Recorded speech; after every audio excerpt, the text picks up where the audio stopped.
Hi friends, welcome to my channel. 2025 முடிஞ்சு 2026 உள்ள step in ஆயிட்டோம்.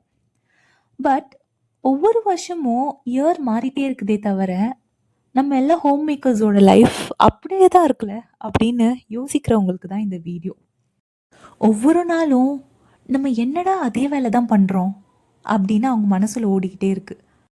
வெளியேந்து பார்க்கும்போது அழகான ஒரு ஃபேமிலி, ஹாப்பியான சில்ட்ரன்ஸ், ஹாப்பியான ஹஸ்பண்ட், கரெக்ட் டைமுக்கு பங்க்சுவாலிட்டியாக போகிற மாதிரி பிரேக்ஃபாஸ்ட் ப்ரிப்பேர் பண்ணி தர ஒய்ஃப்ஸு, கம டேஸ்டியாக இருக்க லஞ்சு, எவ்வளோ க்ளீனாக இருக்க வீடு, எல்லாத்தையும் பார்க்கும்போது ஒரு பர்ஃபெக்ட் பிக்சராக இருக்குல்ல.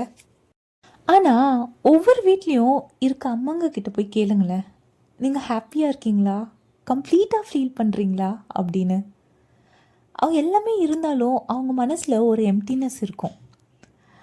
ஏதோ எல்லாமே இருந்தும் ஏதோ ஒன்று நம்மக்கிட்ட இல்லாத மாதிரி ஒரு ஃபீல். அது யாராலையும் கண்டுபிடிக்க முடியாது. அது அவங்களா அதை வெளிப்படுத்தினா மட்டும்தான் தெரியும். டெய்லி ஒரே வேலை தான் பண்ணுறோம். பட் இருந்தாலும் நம்ம யோசிக்கிறது எல்லாமே, என்னடா நம்ம வருஷம் ஃபுல்லுமே இதை தான் பண்ணிகிட்டு இருக்க வேணுமா? ஏதோ ஒரு ஃபீல், ஏதோ ஒரு எம்டினஸ், ஏதோ ஒன்று இல்லாத மாதிரி நம்மளுக்கு லைஃப்பில் தோணும். என்னடா வேலை செஞ்சாலும் நம்ம ஃபேமிலிக்காக தான் பண்ணுறோம், பட் அதுக்கான ஒரு சின்ன அப்ரிசியேஷன் கூட இருக்காது. அதுவே ஒரு ஏக்கமாகவும் இருக்கும், அதுவே பின்னாடி ஒரு கில்ட்டாகவுமே மாறிடுது. சரி, இதை யார்கிட்டயா ஷேர் பண்ணலாம் அப்படின்னு சொல்லிட்டு போனாலுமே எப்பயும் சொல்கிறது தானே அப்படின்னு ஒரு அலட்சியப்படுத்துறது. அந்த இடத்துல நம்மளோட இம்பார்ட்டன்ஸ் குறைஞ்சது நம்மளுக்கு எவ்வளோ பெயினாக இருக்குன்றது ஆப்போசிட்டில் இருக்கவங்களுக்கு 100% தெரியாது. அதை நம்ம வெளிக்காட்டவும் மாட்டோம். இன்னும் நாள் ஆவாவ சாப்பிட்டியா, தூங்குனியா அப்படின்னு ஏதோ கடமைக்கே கேட்குற மாதிரி கேட்க ஆரம்பிச்சிடுவாங்க நம்ம ஃபேமிலி மெம்பர்ஸே. நம்மளை கடைசி வரைக்கும் மோட்டிவேட் பண்ணுறதுக்கு யாருமே இருக்க மாட்டாங்க. நம்மளை மோட்டிவேட் பண்ணிக்கிட்டால் மட்டும்தான். ஒரு சில டைம், ஒரு சில இன்சிடென்ட்ஸில் நீ சும்மா தானே இருக்க, வீட்டில் நீ ஃப்ரீயாக தானே இருக்க, நாங்கள் எவ்வளோ கழிச்சு அலுப்பாக வரோம் அப்படின்ற ஒரு வார்த்தை வரும் பாருங்கள். அது எவ்வளோ பெரிய ஹர்ட்டிங்கான வேர்ட்ஸ் தெரியுமா? அது எவ்வளோ பெரிய பெயின் காஸ் பண்ணும் தெரியுமா? அவங்களுக்கு பொறுத்த வரைக்கும் அது சின்ன வார்த்தை தான், நம்மளுக்குமே அது ஒரு சின்ன வார்த்தை தான், கரெக்ட் தானே? பட் அது நம்மளை எவ்வளோ ஹர்ட் பண்ணும். ஆமாம், ரொம்பவே டீப்பாக ஹர்ட் பண்ணும். ஒரு வேளை நம்ம ஃபுல்லாக வீட்டு வேலையை மட்டும் பார்க்குறனால அப்படி சொல்கிறாங்களோ, இல்லை நம்மளுக்குன்னு சொந்தமாக எந்த காசும் சம்பாதிக்காதனால நம்மளை அப்படி சொல்கிறாங்களோ, எவ்வளோ யோசனை, எவ்வளோ வலிகள் நமக்குள்ளே இருக்கும். ஸ்டார்டிங் ஸ்டேஜில் இன்கம் பற்றி எந்த ஐடியாவுமே இருக்காது ஹோம் மேக்கர்ஸ்க்கு. ஒரு 30-40க்கு மேலே அந்த ஏஜ் வரும்போது தான் ஃபினான்ஷியல் ஸ்ட்ரகிள் ஸ்டார்ட் ஆகும்போது நம்மளுக்கு யோசிப்போம், நம்ம அப்போவே ஏதாவது ஏர்ன் பண்ணியிருக்கலாமோ, ஏதாவது ஜாப் போயிருக்கலாமோ, ஏதாவது ஸ்டார்ட் பண்ணியிருக்கலாமோ, டைம் ரொம்ப வேஸ்ட் பண்ணிட்டோமோ, இப்போ எவ்வளோ லேட் ஆயிடுச்சு, இனிமேல் ஸ்டார்ட் பண்ண முடியுமா அப்படின்ற ஏகப்பட்ட தாட்ஸ் போகும் நமக்குள்ளே. இன்னும் ஒரு சில இடத்துல நம்ம ஃபங்க்ஷன் போகும்போதோ, இல்லை நம்ம வீட்டுக்கு கெஸ்ட் வரும்போதோ, ஒரு கேங்கில் இருக்கும் போது பேசுவாங்க, அவளை பாரேன் ஜாபுக்கும் போயிட்டு வீட்டு வேலையும் பார்த்துட்டு செம்மையாக ஹேண்டில் பண்ணுறாள் அப்படின்னு சொல்லிட்டு. அந்த இடத்துல நம்ம ரொம்பவே ஹர்ட் ஆகும். ஆனால் நீங்கள் ஹர்ட் ஆகாமல் ஒரு பாசிட்டிவாக யோசிச்சு பாருங்களேன். ஆமாம், ஜாபும் பார்த்துக்கிட்டு வீட்டையும் ஹேண்டில் பண்ணுறது நல்லா தானே, நல்லா பண்ணுறாங்களே அப்படின்னு ஒரு ஸ்மைல் பண்ணிவிட்டு அந்த இடத்துலேருந்து மூவ் ஆன் பண்ணிடுங்க.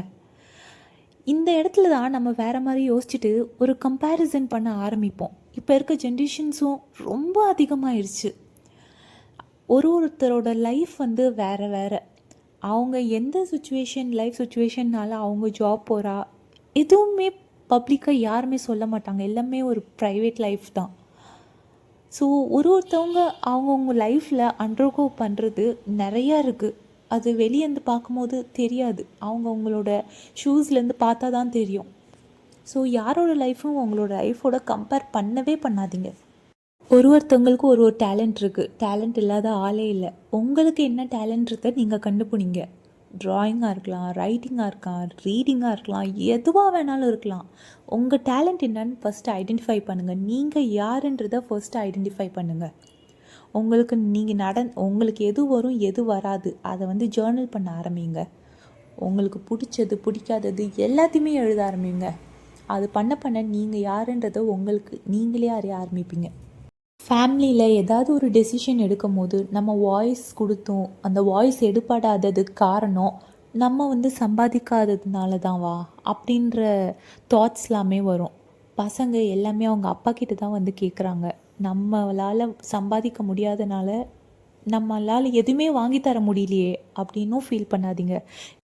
ஒரு பெண் இதனால் மட்டும்தான் சம்பாதிச்சா மட்டும்தான் மதிக்கப்படுவாங்க அப்படின்றதெல்லாம் இல்லை.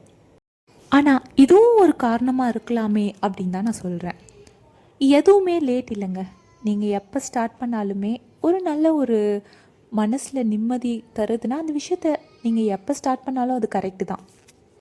வீட்டில் அதிரடியாக போய் நான் உடனே வேலைக்கு போகணும் அந்த மாதிரிலாம் எதுவும் சொல்லாதீங்க. கன்ஃபார்மாக அவங்க அக்செப்ட் பண்ண மாட்டாங்க. கொஞ்சம் கொஞ்சமாக ஸ்டார்ட் பண்ணுங்கள். நீங்கள் எப்படி ஃபீல் பண்ணுறீங்க, இன்கம் இருந்தால் எனக்கு நல்லா இருக்கும்னு தோணுது அப்படின்றத சொல்லுங்கள். உங்களோட பாயிண்ட்டை நீங்கள் கிளியராக எடுத்து வைங்க. ஃபஸ்ட்டு வீட்டில் இருந்தே ஸ்டார்ட் பண்ணுங்கள்.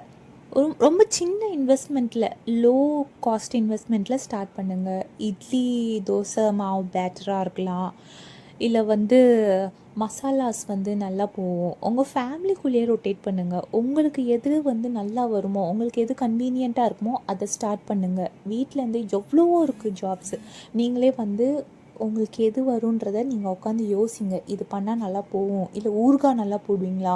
ஊறுகாய் ஒரு சின்னது தான். ஃபஸ்ட்டு எடுத்தோமே ஒரு 50-100 அது வரைக்கும் வந்தாலுமே ஒரு 2 கஸ்டமர்ஸ் 3 கஸ்டமர்ஸ் அதுவே போதும். அதுவே நம்மளுக்கு நாளடைவில் கொஞ்சம் கொஞ்சமாக தான் இன்க்ரீஸ் ஆகும். எதுவுமே உடனே பயங்கரமாக இன்க்ரீஸ்லாம் ஆகாது. எல்லாத்துலேயுமே ஒரு கன்சிஸ்டன்சி தேவை. இல்லை உங்களுக்கு யூடியூப் சேனல்ஸ் ஓப்பன் பண்ணால் சூப்பராக போகுமா, இல்லை கேக் பண்ணால் உங்களுக்கு நல்லா போகணுமா? கேக் செய்கிறவங்களும் நிறையா பேர் இருக்காங்க. செஞ்சும் உங்களோட வீட்டு ஃபஸ்ட்டு ரிலேட்டிவ்ஸில் ரொட்டேட் பண்ணுங்கள். அதுக்கப்புறம் ஃப்ரெண்ட்ஸ் கொடுங்க. இந்த மாதிரி பண்ண அவங்களோட ஃப்ரெண்ட்ஸுக்கு சொல்லுவாங்க, அவங்க ஃபேமிலி மெம்பர்ஸ்க்கு சொல்லுவாங்க. இந்த மாதிரி பண்ணும்போது தான் அவங்களுக்கு கொஞ்சம் கொஞ்சமாக பிஸ்னஸ் இன்க்ரீஸ் ஆகும். அடுத்து இன்வெஸ்ட்மெண்ட்டே இல்லாமல் பண்ணால் நீங்கள் படித்ததை வச்சு பண்ணலாமே.